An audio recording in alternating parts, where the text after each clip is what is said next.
He's a movie star. Hello, everyone. Welcome. Thank you for being here. Welcome to Booksy Mastercrafting with Vinnie Morey, mastering a 1930s fade.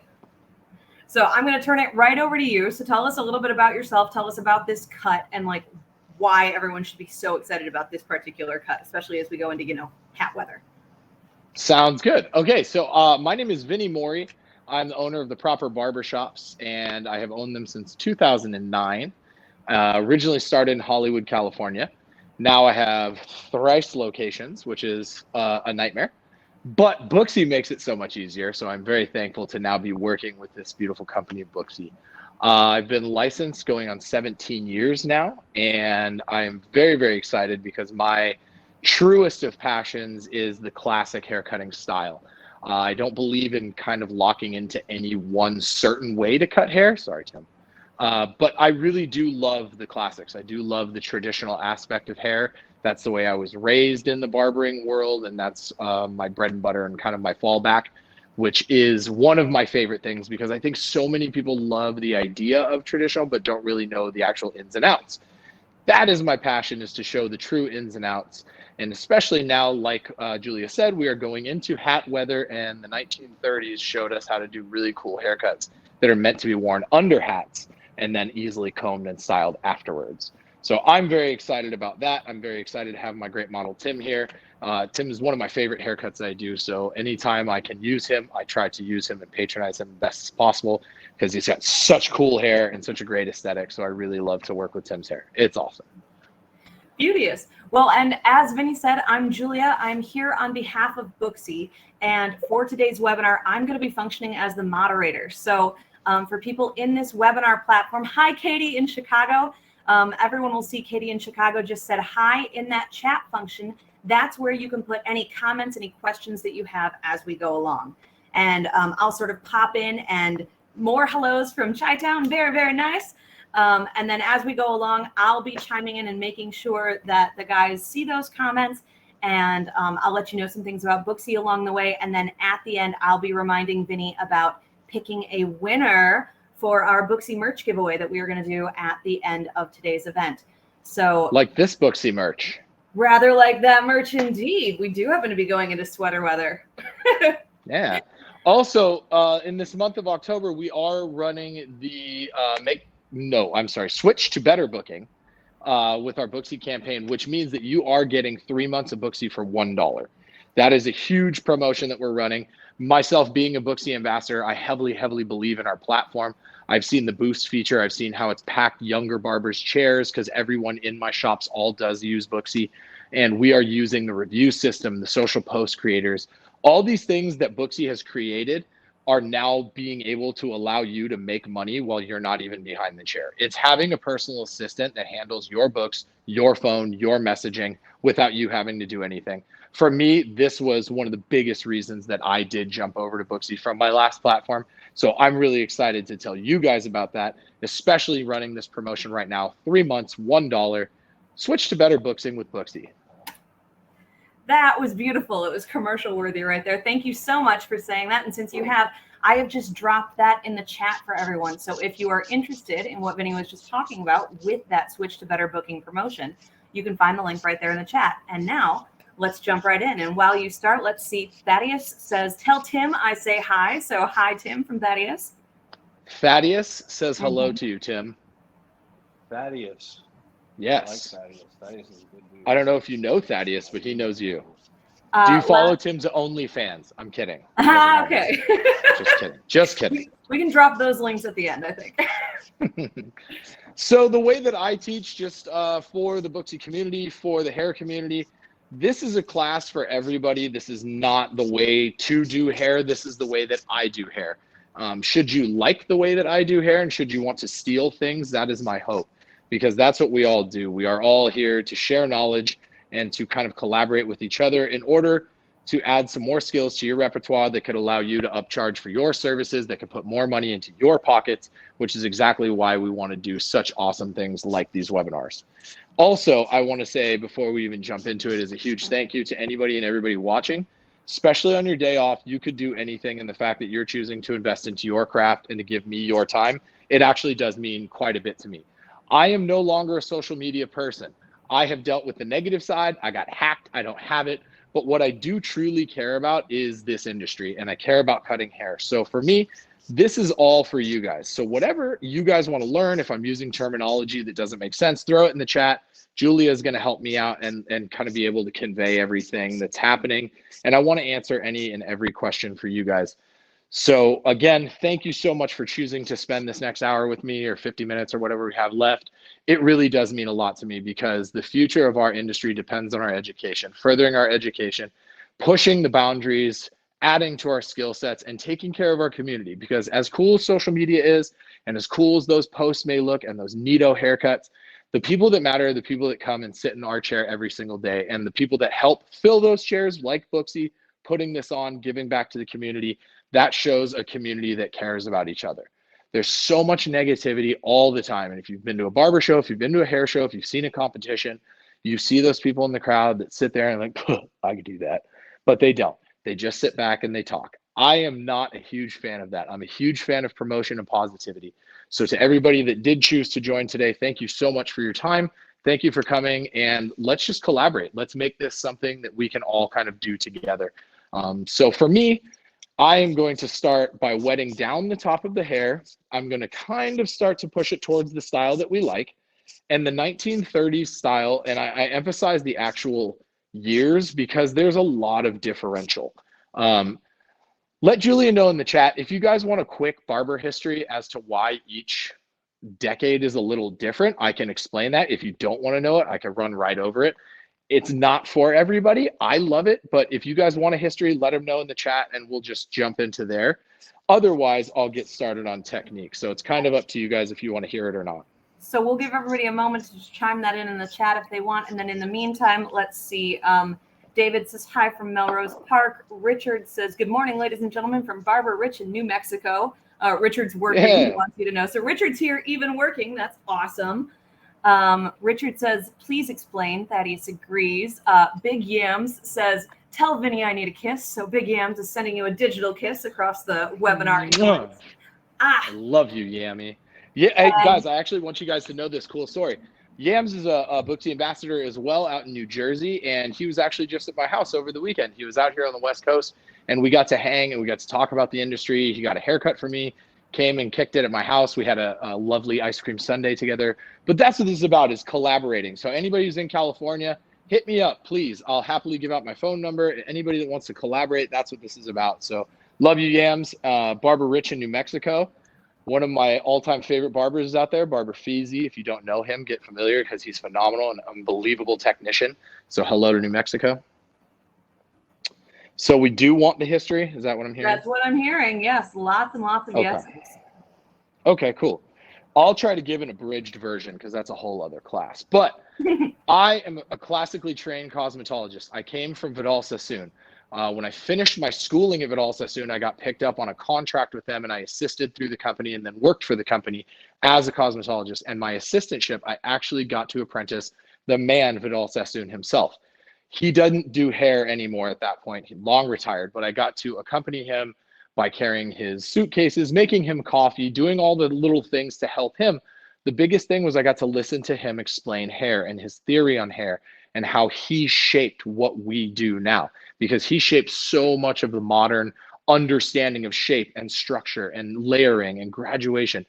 Unbelievable time to soak up that knowledge. And after that, I decided that the high-end salon world really wasn't for me. So then I decided to start getting into the barbering world, the men's grooming world, the short hair world. And I met a man up in San Francisco, an older barber named Nicky. Nicky really, really, really impressed upon me all of the history as to what we do. And that appealed to me and it pulled to my heartstrings. We are the second oldest profession in the world.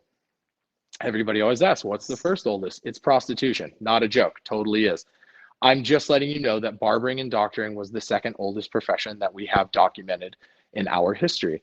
To me, that's really, really cool to be a part of that, because we're carrying it on. We're the next chapter. We're the future. We're however you want to say it, but we are a part of the history of Americana that's been woven into our country.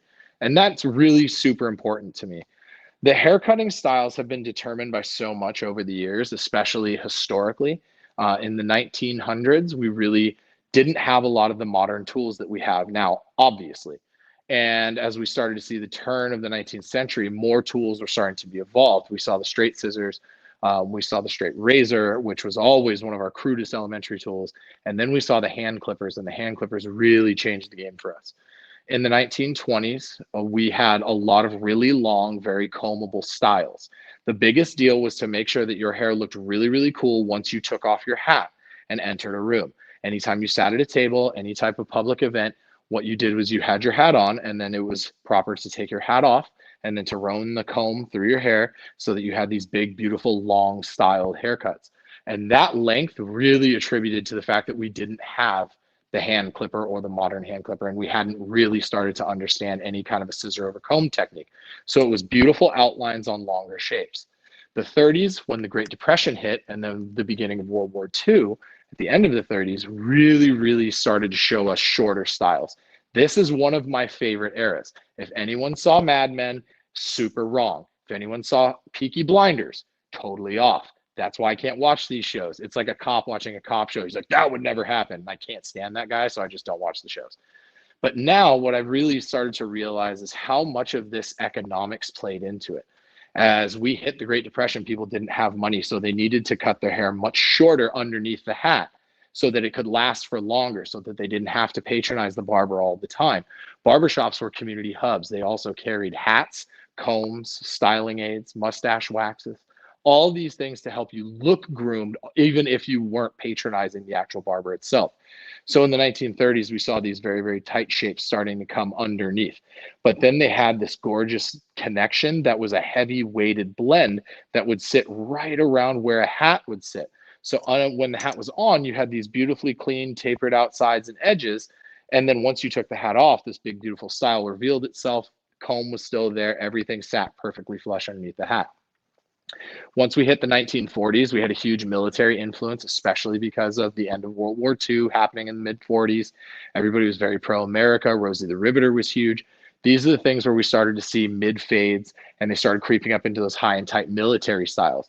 Now we had the electric clipper. In the 30s, we only had the hand-powered clipper, which if you haven't seen it and or tried it, you need to. It is unbelievable to try a hand-style clipper. It had a tang, 2 prongs, and then it moved the blade back and forth manually with your hand.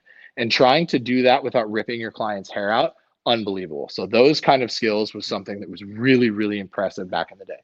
Once we got into the modern electric era and we started to see actual electric powered clippers, then you could see some of those military high and tights, closer crop shapes coming, and then the military influence obviously sat very heavily.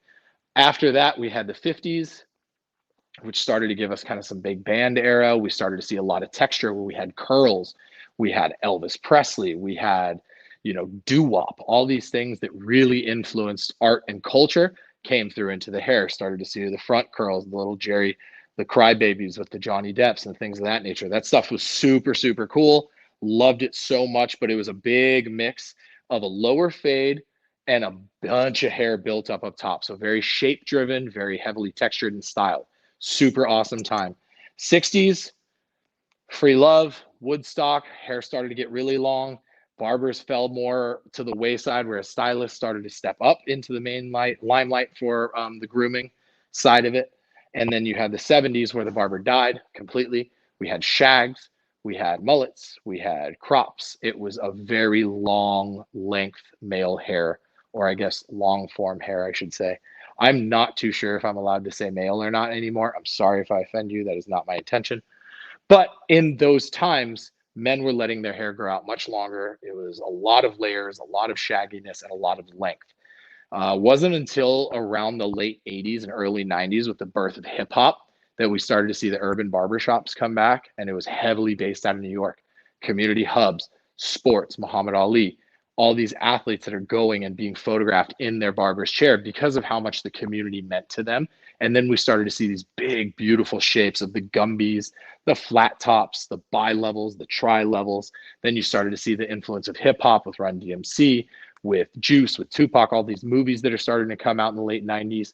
That really drove back home the barbershop. And then around the 2000s, you started to see the dawn of the gentleman's barbershop coming back. And that kind of brings us up to where we're at now, the modern day barbershop, which is a whole new era, which is pretty exciting to see now too. So that's my brief, quick history of barbering. Hope you guys liked it. Okay.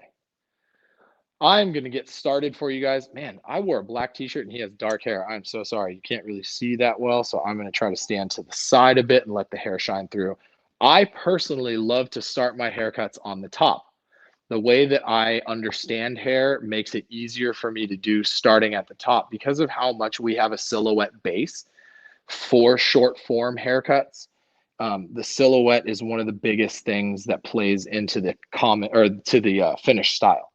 So as I'm starting to comb through, let his hair sit at natural lay. I am going to build some volume at the end because I do try to finish to a full style. So right now, with the water weighing down his hair, I'm going to really start to put in the shape starting at the top. I'm going to take a center section and I'm going to go from long to short, starting at the fringe, building back towards the crown. If anything I'm saying terminology-wise needs to be clarified, please let me know. Fringe being the front, crown being the back, starting with a center section, which I will just take my section, then I'll try to move so you guys can see where I'm going. So if we see here, from the mid-length to the front, I am building at an angle to preserve length at the fringe. I'm going to work that back, keeping my angle going down to match the round of his head, because there are a few types of balance. We have two types of balance, optical and technical. Technical, huge for long form hair. We need to make sure everything matches. Short form hair, optical is the front runner.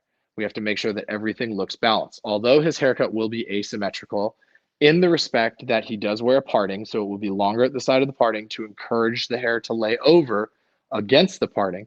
It will be asymmetrical, but technically it's only asymmetrical. Optically, we need to make sure everything looks balanced. That's why I start with my center section. Gives me a stationary guide. Anybody and everybody who may or may not use different terminology, please let me know. But the stationary guide is what I am putting in now, which is the hair that does not move. Everything is coming towards the center. So the rest of my sections are coming from outside working into the permanently non-moving stationary guide section in the middle. The reason I like to set that is because then, since he does wear an asymmetric haircut, I will now comb everything over from the side of the parting where he likes to style it. And then I'll come up through the center here to connect our guides. And now we see here where it is shorter and everything is going to meet up to that stationary guide. I like to take my initial stationary guides vertical and the rest horizontal. The reason I do that is in the interest of time. Can you build up everything off of vertical sectioning? Absolutely. For me, especially because my appointment times sit around every half hour, I like to just move it a little bit quicker through the middle. The reason I do that is that allows me to keep my books more consistent on the half hour, and that puts more money in my pocket. I'm able to see more patrons. Totally personal choice. You don't have to. If you like it, try it out. If you've never tried something and you see me doing something that's different from the way you do it, give it a shot. See if you like it. If you do, cool. My name is Vinny. If you don't, sorry, my name is not Vinny. And then I'm following this right over the parietal ridge, continuing all the way back to the crown. As I followed to the parietal, we squared everything off to build up his parietal ridge. In the short form haircutting, I don't think I can say masculine anymore. So I guess you would want a stronger shape, a bolder shape. Maybe not masculine is the right word. I don't really know. But what I like to do is initially build up a nice square shape first and then adjust to each personal client. Tim has beautiful features, as you see. So what I like to do is really build up that bold shape and allow those features to be accented by that bold shape. I can adjust on the fly to the rounds of his head, and that's what we custom tailor every haircut to each patron. So as I start with this round shape, I'm going to continue through the parietal ridge, square layered at a 90-degree angle. So as you keep going here, we've got a question from Allie Dawson. Allie says, do you have a general length that you recommend trying to keep the fringe? Great question, Allie Dawson. I do not have a general length that I try to remain for the fringe. I like to tailor it to each haircut. As in music, there's no rules, right? There's general ideas. If I were to tell you keep each fringe to 6 inches, 4 inches, 3 inches, it wouldn't make sense on every client. For Tim, he started coming to me originally after getting haircuts from a barber that he wasn't too excited about the finished product. We ended up growing his hair out. So we have really put a lot more length on his fringe in order to even out uneven haircuts that he had in the past. So for him, it's always been a work in progress. Now that we've gotten it to the shape that we like, it's all about maintenance. So for Tim, I would say his fringe is roughly like 6.5, 5.5 inches or so. Does it need to be that way? No. But Tim's density and texture determines that I can leave it at that length, and then I can build up big styles for Tim should he need to change it up. He has a really durable look. He's heavily tattooed. He's a good looking dude. He could do a lot of things. If he steps into a business meeting, he can comb it down. If he's going to a concert, he can pop it up. If he wants to do something different with his hair, he can. So that length allows a lot of versatility. There's not exactly a general rule of thumb, so you just have to tailor it per client. A lot of times people like to see 2 different optical points. I know I've heard a lot of different rules over the years for these things. People will use their comb to measure the round of the head to use from the wide tooth to the small tooth being our indicator, and you don't want to go above the comb. That's like 3.5-ish inches styled. So that's a lot of volume to build up. It's a cool rule if you want to use it. I just try to tailor it to each person. And as I am coming through, I am over directing his hair forward and cutting it at a plain 90-degree angle. The reason I'm over directing it forward is to keep the length over the parietal ridge. The reason I want to keep the length is, like I said, in the 30s, we had a heavy blended section through the middle. So that weight is going to create movement. In traditional hair cutting, and I don't know if everyone tells you this, but I'm going to contradict myself as we say that there's no rules in hair. There are rules in traditional hair. So everything in traditional hair should always move backwards, which means that you have to encourage that movement backwards. And the way to encourage that movement backwards is to over direct forward to preserve the length. So the longest hair will be at the front, which will then push the hair moving backwards. So for me, in this particular style, I do follow those rules. That's what was beat into me when I was learning, and that's the way I kind of maintain it. On the other side of the parting, you guys can see it is much shorter on the other side of the parting. That's where it gets really fun and creative to make sure that we connect everything in to make it all one cohesive movement. Here, I'm going to build the square layer by over directing forward still and cutting at not quite a 90-degree angle on this side. It's going to be a bit off the 90 because we want to still maintain from a short to long on this side. So I'm cutting shorter at the base and moving up longer towards the knuckle. So we do have a bit of an angle that is going to build what I like to call the wedge. What it's going to do is it's going to sit outwardly. If we're going to look directly from behind, this hair should sit like this. You guys kind of see that on the profile view here. The reason I like to build up this wedge is because everything in traditional hair is for the end style. When we apply heat and tension to style this with our blow dryer and our round brush or our comb or however, that is what is going to weigh down the shorter hair. And just by combing it, you guys see how it starts to lay down much nicer. That wedge really disappears, and that's how we control our styling. So I am pulling my hands, fingertips are touching my client's skull, knuckles are peeling off at an angle from long at the top, short towards the bottom. And that's what's going to be able to build up my weight that is going to help play into our final style, as you guys can see here. So I am cutting that wedge in there for him. I think scissor work is so important as well. I believe that should you be a pure barber, scissor work is something that we really need to invest our time into. If you're a cosmetologist, you already have a huge jump on us with the scissor work. So definitely love to mix all the techniques of barbering and cosmetology into each haircut, because what we're supposed to do is we're supposed to build our styles for our clients. So make sure that you use all the tools available to you. Coming towards the back, it becomes right back to a square layer. so it is coming more towards the 90-degree angle. A trick that was taught to me that I love and try to pass on as much as possible is something that has really changed the way that I started to cut hair years ago.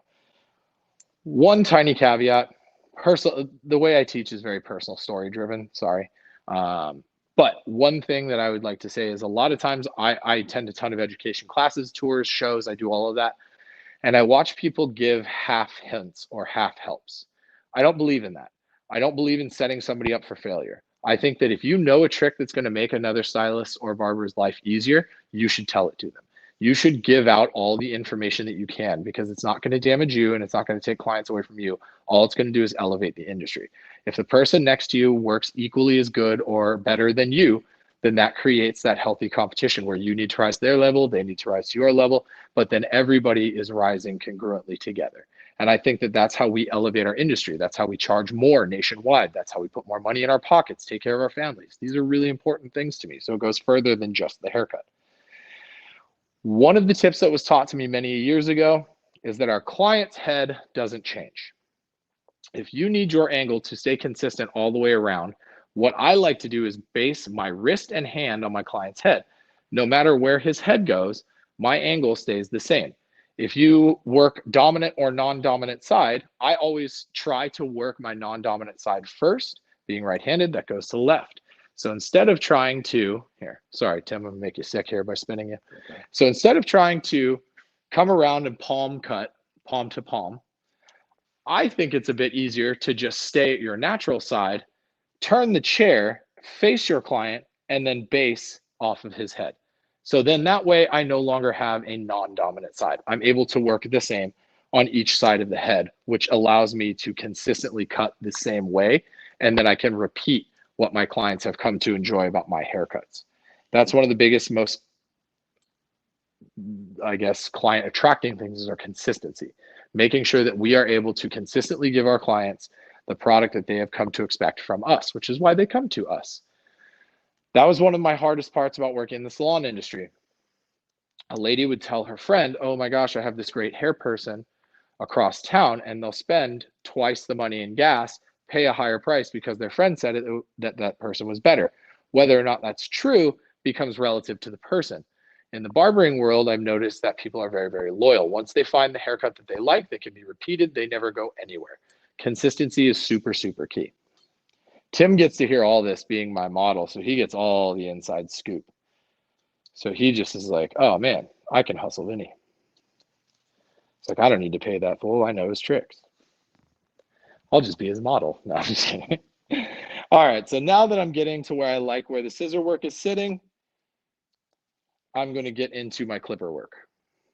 And just so you know, as you're going into your clipper work, Donald just shouted out, I'm in California. I'd love to know how far Vinny is from me. I love this tutorial. Would love to see it one or two more times one day if possible. And so before Vinny chimes in on that, Donald, I'm just going to let you know, this webinar and the majority of our Booksy educational webinars are available on the Booksy YouTube page. So later this week, you'll be able to find this webinar with Vinny. And if there are any upcoming webinars yet in 2021 or in the future, and I'll tell you about those later, that you want to attend and aren't able to attend, you will be able to find them later on YouTube as well. You just won't be able to ask the live questions like now.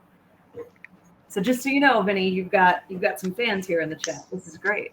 Hey, thanks. Donald, where are you in California, bud? You tell me, and I can tell you relatively where we're at. So I've got a hashtag that says Oakland. Oakland. So I'm in Southern California. I'm in Orange County. 45-minute plane ride, 8-hour car ride. Let me know when you want to come hang. I had to take off my sweatshirt. Super hot in here. Very sorry. Mankind, WWE. Okay, here we go. I'm now jumping into my clipper work. One of the biggest ways that I like to start my clipper work. Sorry, maybe I have to adjust the angle here on our. Whoop, there we go. One of the ways I like to start my clipper work is I like to blanken out my canvas. I find that it's a bit easier to work off of one consistent canvas than trying to catch up. If you are somebody that does not like to do that, disregard what I'm saying. If you've never tried it, give it a shot. It kind of actually works out to be a bit easier for me. I am going to start with a number 2 guard, wherever. Oh Lord, is that blown out? There we go.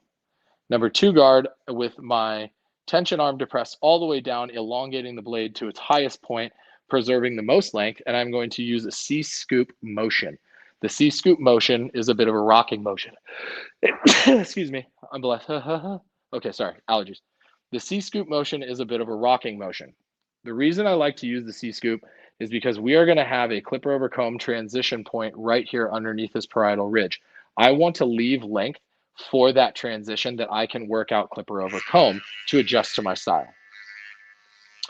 As you guys see, I'm scooping, really heavy flare out as we're starting to hit that longer length. This is what I want to build up, is this mid-length area. I will work one side then the other just in the interest of the tutorial. Normally I go all the way around. That's the way I prefer to cut hair. It makes it a bit easier for me personally. So if I'm blocking anything, please just holler out in the chat. Now I'm starting to depress the arm, bringing it to its shortest point, working slightly lower each time, not going all the way up to my initial starting point as I want to build that length up. For any in the chat, could we shout out how many are barbers and how many are cosmetologists, so I can kind of tailor this to whoever. But for me, being cosmetologist originally, I relate this to graduation. We're building up weight gradually from bottom to top. So just let me know if that makes sense. If it doesn't, I am sorry. So let's see, we've got Joshua, Cosmo, Donald, Barber, Richard, Barber. So that's who I'm hearing from thus far. Cos, Ellie. To my barbers, really start to get interested in the Cosmo world. It will change up how you barber. I promise you that. There's so much unbelievable knowledge out there, and there's so many incredible artists that all it can do is help us. And if you are more versed than the barber across town, you are going to take more clients. I promise you that is a fact. Next, I'm going to my 1.5 guard. And Joshua says, you weren't lying about the shear work. Not lying, right, brother? And Richard says, Okay. started in the salon for 2 years. There you go. If you guys have time, and I suggest this cross-platform to everyone, I believe that if you can cross-platform, all you're doing is making yourself more valuable, and you are gaining all the information that everybody else in your town doesn't have. That's such a huge thing to me. I remember once I was heckled by a barber who will remain nameless, and he made fun of the fact that I was dual licensed. He said that it was expletive, but he basically made fun of the fact that I also did cosmetology and that I wasn't purely a barber. And I just looked at him and I said, you're making fun of me for knowing more than you? Makes sense. So I believe in cross-platform. I also believe in deregulation of licensure. So hit me up. We can chat about it. I think that a license is a great thing, but it doesn't mean that you know all the things. I think that we have to invest into ourselves. Whether you have a license, whether you don't have a license, I know garage cutters that are better than most people on platforms. So that doesn't determine talent, if that makes sense. I believe that we have to invest into ourselves always. Now I'm going into my low skin fade. I'm starting with a non-gapped trimmer. Anybody who works with clippers and or trimmers, I will let you know there are gapped and non-gapped.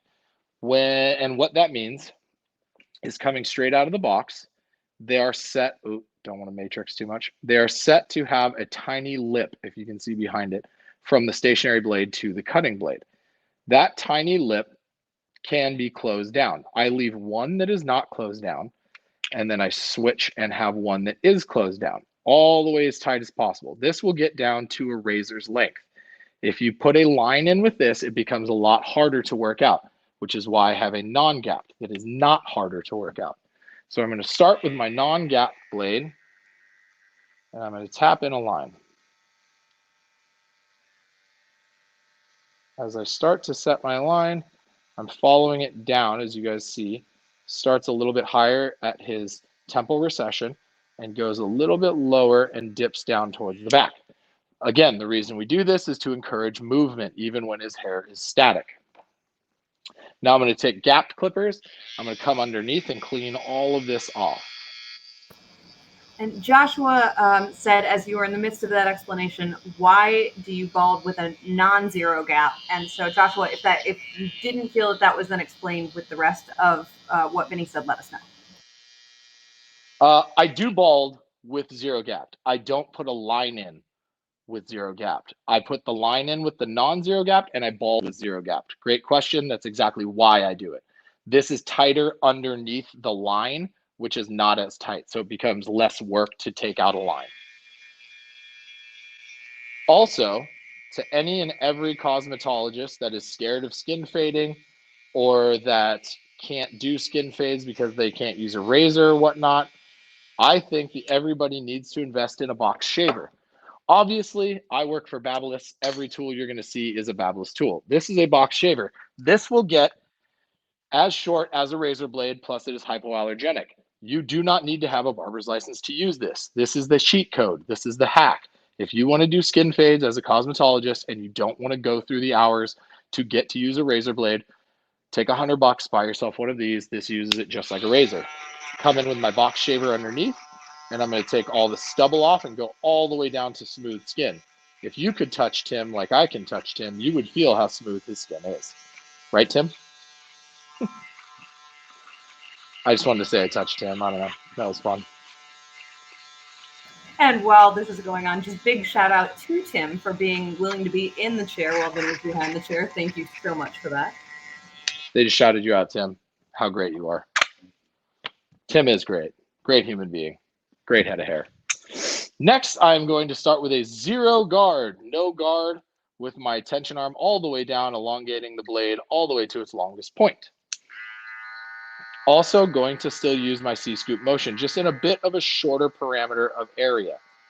As I use that C-scoop motion, I am just leaving myself a bit of a gap on the top end of my fade so that I can connect into my next guard. Then I depress it all the way down to its shortest length, and that's where I'm going to take out the line of demarcation from my ungapped trimmers. And these are gapped tight enough to take out the line from my ungapped trimmers. So it becomes a plug and play system. The reason I set my clippers up to be a plug and play system is because it then allows me to work quicker, and it cuts down my time in my haircuts, which allows me to see more people and make more money. There's the theme to what I do. Now I'm just actually elongating each section. I'm opening the blade up and making it a little bit longer to gradually build that weight. And a fade is defined. Actually, anybody who wants to throw in the chat what defines a fade, I'll give you an extra prize. How do we define a fade? Anybody? Anybody? We've got some typing in progress. We'll see who gets there first. Joshua says graduation of texture. Graduation of texture? Texture is movement. Graduation is close. Richard says short to long. That is a gradual, it's a change of light from short to long. So you guys are both right, kind of. Fade is just a change of light from short to long. So it actually will show lighter with less hair, which shows more skin, which creates a lighter show from a light source, from shorter into longer. That is our fade. It's just graduation of light. Now as I use my 0.5 guard, I'm just starting to raise my line up just a bit, come all the way down to closed, start from the bottom where I left my connection. This way I'm able to take out any line of demarcation and build our graduation of light, starting to show less skin and starting to show more hair. That's what we want to build. And you have to do this in a short area with these 30 style fades, especially because we're going to work into some really short condensed blending. So our actual transitions are going to be very tight and very small. That's the fun part about these haircuts to me. How many of us have had those times in our careers where a haircut walks in and you immediately need to have a cigarette break or go to the bathroom because that haircut scares you? We've all done it. We've all done it. This is the kind of stuff for me that allowed me to take that fear away. Because all we were doing was we were scared, so we were not pushing into our growth and our expansion. Having more tips and tricks and attending more education and attending more seminars and webinars and these things puts more into your repertoire. I do not believe in giving out free haircuts. I think that you should never, ever give out your haircuts for free.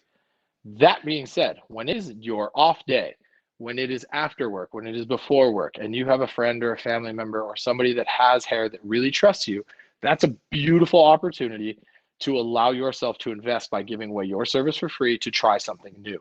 Once we take these tips and tricks, put them into action, get a doll head, get a friend, get somebody, and go try something different.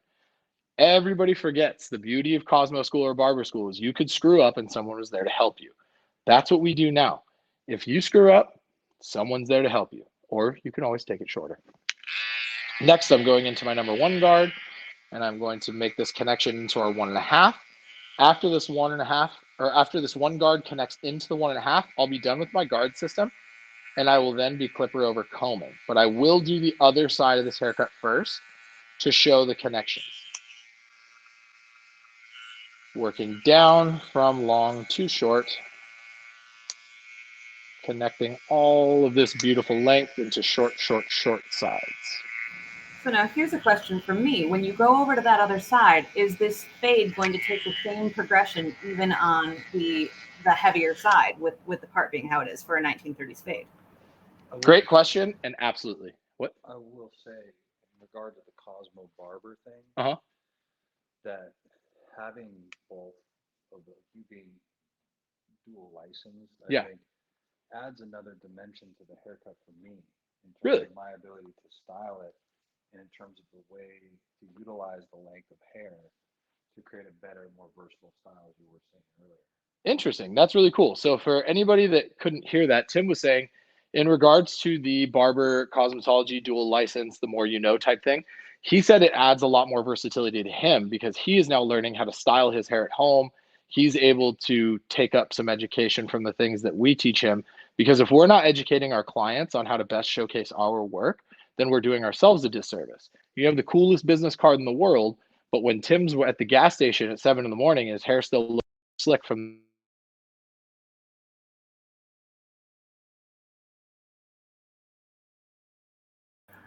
Wait, 1 sec, Vinny. Vinny, if at the bottom of your screen, if you could hit both the microphone, the microphone button, and yep, perfect, and then the camera button. There Are you we there? go. Yes. Okay, I don't have audio again. My phone just glitched. I don't know what happened here. I'm so sorry, guys. Let me see if we can fix. Do I need to exit and come back? What's happening? You might. We can hear you. I can hear you. So, you can hear me? Yes. I'm trying to read lips. Yes. Okay. Well, I guess Go I'll ahead. exit and Go come ahead, right back. Vinny. Exit and come on back. Perfect. Okay. Sorry about this, everyone. Technology makes life fun. But Vinny will be right back, and then we will be able to see that fade progression again on the right side, and then we'll see some clipper over comb. And while we're waiting for Vinny to come back, I just want to shout out Richard, who says, as a barber, he still has women clients, and being open to everything is important. Absolutely true. I have lots of female and female presenting friends who have incredibly short hair. And so being able to have that lightness and texture on top is very important. Hello and welcome back. Let's get you spotlighted so you can see this right side. I'm so sorry. Technology is supposed to make your life easier. I don't know what happened. Okay, so now that we have sound, I can hear you. Everything's back. I'm going to get into this side. Perfect. Again, with my ungap clipper, we are going to come right back down and set the exact same line, starting a little bit higher, going to the low point towards the nape. High at the recession point, low at the nape. And I'll zoom through this side a little bit quicker so that we can get to the connection and the finished style. So now I'm doing the exact same steps I did on the other side, taking off all the bulk with my gap clippers. I get to chat through this one quicker because everybody gets it, right? Like, you don't need me to explain the exact same stuff I just explained, I would assume. So if someone had a client come in, what is the sort of thing they might hear from a client that would have them suggest this cut?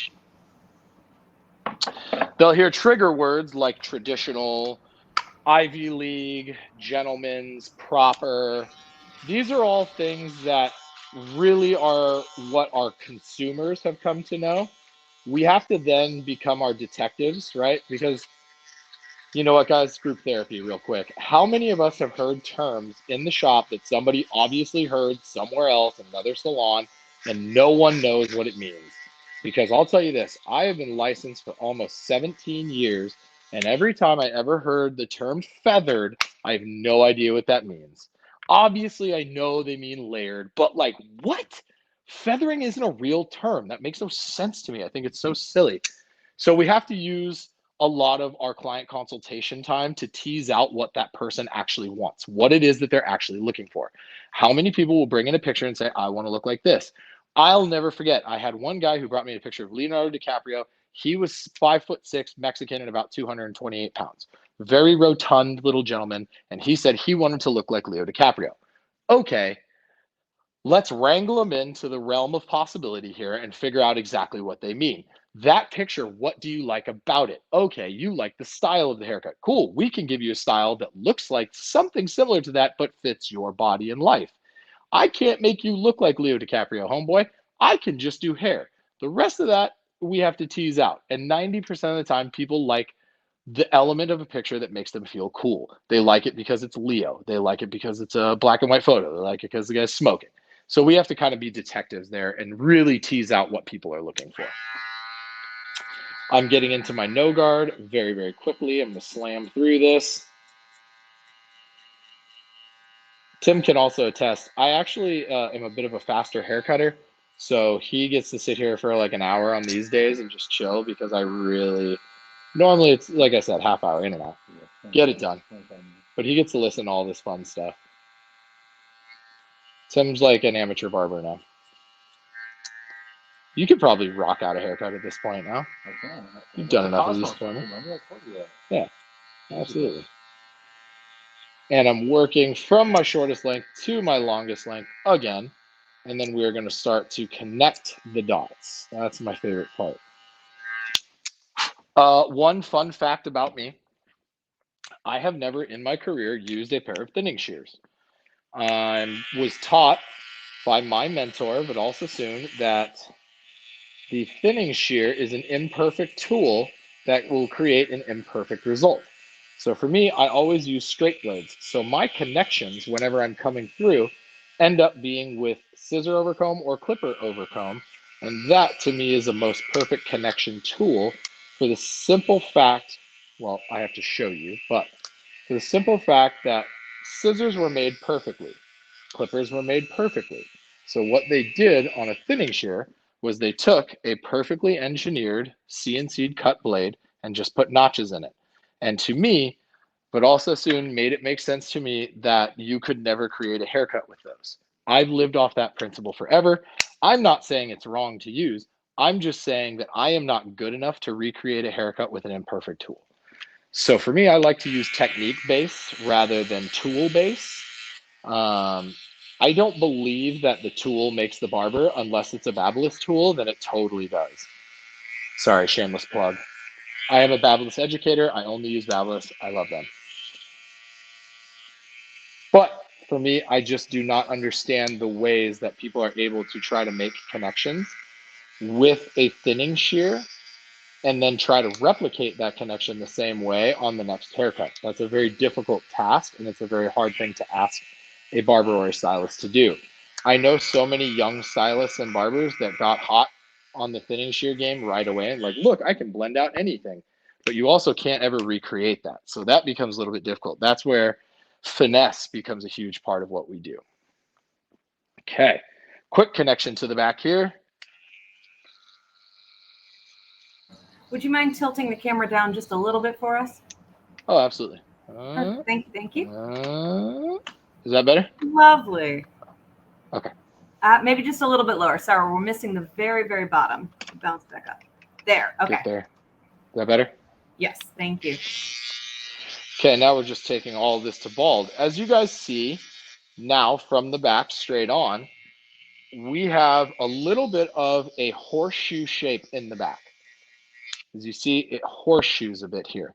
That is a super intentional thing that I like to do.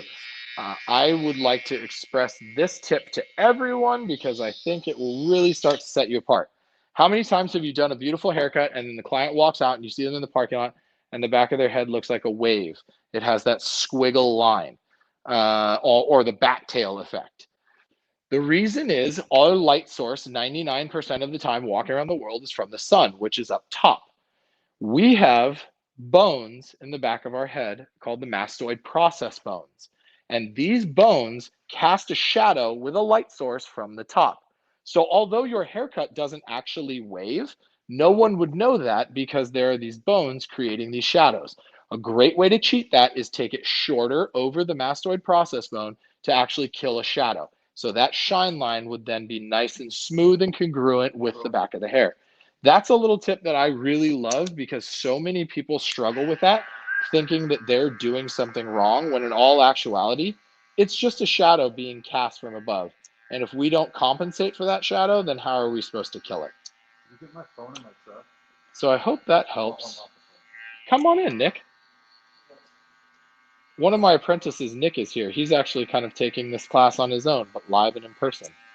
And let me tell you guys, if you don't pour everything into your apprentices, if you have apprentices, and if you don't have an apprentice, think about taking one because they are going to ask you questions that you haven't thought about in so long. It's going to make you a better haircutter too. But pour everything you can into your apprentices because they're what's going to make you shine later. Everybody say hi to Nick. There's Nick. Nick, come on in. Hey. And let me tell you, Nick is a fantastic barber in his own right. I don't even say apprentice because he cuts hair here almost every day. And he's a fantastic hair cutter in his own right. Continues to grow, continues to push himself. Very, very proud of him. So make sure that you guys encourage apprentices. Also, don't give them too much encouragement. Make sure you talk a lot of crap to them and keep them humble and keep them off the internet. So everybody's the hero in their own story now. If anyone's single, is interested in Nick, hit me up. I can give you his number. He will probably text you something strange and fumble it. Don't worry, he's awkward. Fine. Off camera, he just gave me the shaka. Okay, so now I'm just finishing this part up. Very, very quickly trying to connect with you guys so we can get into the rest of the fun stuff about finishing haircuts. I work with a barber named Pat Reagan. Pat Reagan is the second biggest influence in my career. That is not a joke. He is actually probably younger than me and has been doing hair less than me, like time-wise. But man, he is such a talented barber that he changed the way that I cut hair about 4 years ago now. And I'm very honored to work with him on the Babyless team. But he said something to me that seems so silly on the surface level, but has had the greatest impact. He said, I could spend 20 minutes doing a haircut and 40 minutes finishing it. And I said, what do you mean by that? He said, well, would you buy a Picasso and put it in an Allen Brothers frame? Or would you go get a nice frame to fit a nice Picasso? And I said, that makes sense. He said, so every time you finish your haircut, you need to cut every single hair. I said, well, that sounds stupid. But then I thought about it.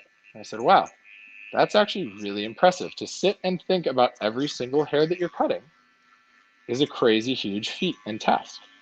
But then once you start to do it and you look at every minute detail of every single hair, you're able to find your signature. And your signature is what keeps people coming back to you rather than the person next to you. So that really changed the way that I cut hair. I am now going to get into my connections. I'm going to use clipper over comb. I'm going to use a no guard on my blade, and it is open to about 1.5 millimeters, so about 2 notches open. I don't like to go all the way closed or all the way open. I just feel like I have a sweet spot. It's personal for me. It doesn't have to be that way for you. I'm going to use my comb as my section, and I'm going to follow my section right along with my cutting instrument, just like I would with scissors and sectioning. I'm doing the same thing with a different medium and different tools. So this is now my section instead of carving and parting. This is my scissors. And as I do this, as you guys see, I'm really starting to pull out quickly and fast on these sections. And that is virtually a C-scoop motion with my sectioning. And that's what allows me to get a soft blend in a short distance. I don't want to go any higher So all I'm trying to do is connect my short into my pre-cut length up top. So again, now my length up top is my stationary guide. This is my traveling guide, and I'm making them meet in the middle. You guys kind of see how that quickly connects, and it's very short, but it is a heavy flow backwards. That's what we want. Time to adjust. There we go. Okay. Tilt your head here. Same thing on this side. Clipper over comb for me is the easiest way to make these connections. It may not be for you. If you've never tried it, give it a whirl. If you're a scissor over comb person, same exact idea, just different implements. As you guys see, I'm really pulling heavily out from the top. There are 3 elements that create a haircut. I'm sorry, I guess 3 ingredients that create a haircut.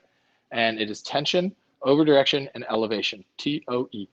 How tightly you pull the hair away from the head, in which direction, left, right, high, low, and I'm sorry, in which direction, forward or backwards, left or right, and then elevation, higher or lower. And at this point, what I'm doing is I'm pulling the hair low to create that wedge still, and that's what's going to give us that blended flow all the way back, which I really, really like.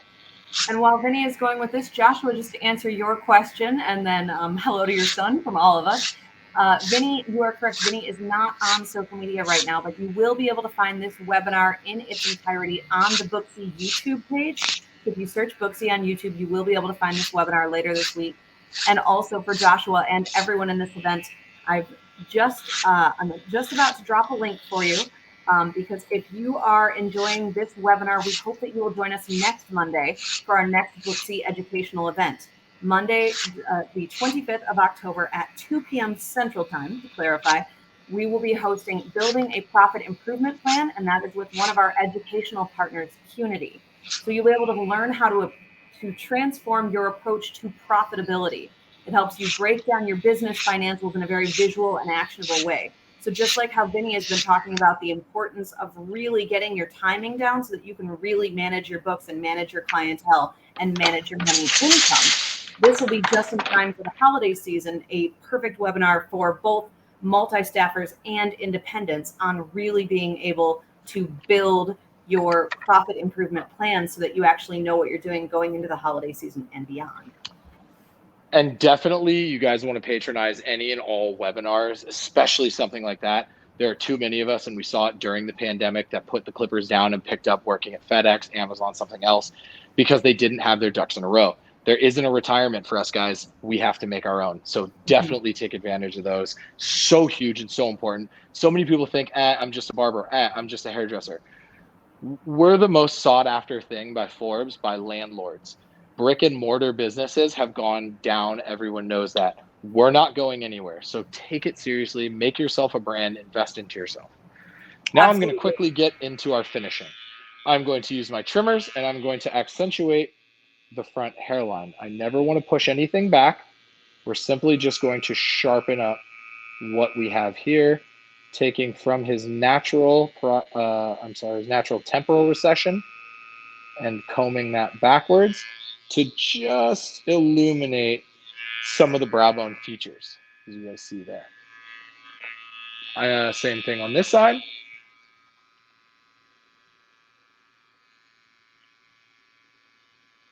Quickly carving that out to illuminate the features. Tim is a very beautiful man. I want to accentuate that beauty. All right, now I'm going to get into a quick style and let you guys get out of here and enjoy your day so far. I am just going to add a prep product. It is technically a hair tonic. It is kind of a wet to dry hairspray. So I'm putting it in with his hair still being damp, working it all the way through, starting root all the way through to the tops, combing it backwards in my desired style. It's going to get loud for 2 seconds while I blow dry. And I'm going to blow dry in the direction of my finished style, my desired finished style. I always kind of start at the front to build the volume. I'm going to show you guys a little bit of a looser style with this one, make it really cool, make it pop. Starting at the root, going to the tip, creating a lot of tension. And I will let Julia take over for a minute while I get this dry. as you kind of don't want to battle this noise. Nope, that is just fine. So if everyone can hear me well, just to reiterate, we are here at the very end of Mastercrafting with Vinnie Morey, Mastering a 1930s Trade. As I've mentioned, this webinar will later this week appear on the Booksy Biz YouTube page. And then if you are ever wondering about any of our educational events, you can always find us online, and you can either message us and I will get back to you there, or you can just look and see what we've posted about upcoming events. You can find us on Instagram at BooksyBiz, that's BOOKSYBIZ. You can find us on Twitter at BooksyApp, BOOKSYAPP. You can find us on Facebook. You can find us on YouTube. You can even connect with us on LinkedIn.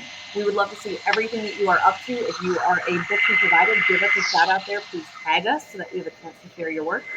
And yeah, it matters to us that education is really supported in this community, and that's why we are incredibly lucky to be able to partner with barbers and with beauty educators like Vinnie to be able to bring this sort of education. So thank you so much for being here and for sticking around. And I haven't forgotten that we will still be doing that giveaway, so don't worry. If you would like to drop your IG in the chat, if you're here and watching, if you'd like to drop your IG for Shears or follow, absolutely feel free to do so. And then do stick around, we're nearly at the end. And at that point, we will be calling out the winner of our giveaway. And that winner will need to message me on Instagram. I'll explain how to do that at the end, but you will need to message me so that I can get your mailing information so that we can actually get that giveaway to you. And just like Joshua has, if you would like to drop your IG handle or hopefully any social media handles, feel free to go ahead and do so in the chat. Just identify what they are. And now I'll hand it back to Vinnie. I am not on Instagram, and I'm super happy about it. I'm free, but Instagram is an incredible tool when it's used correctly. And I think that you guys should always network, communicate, talk. We have amazing ambassadors.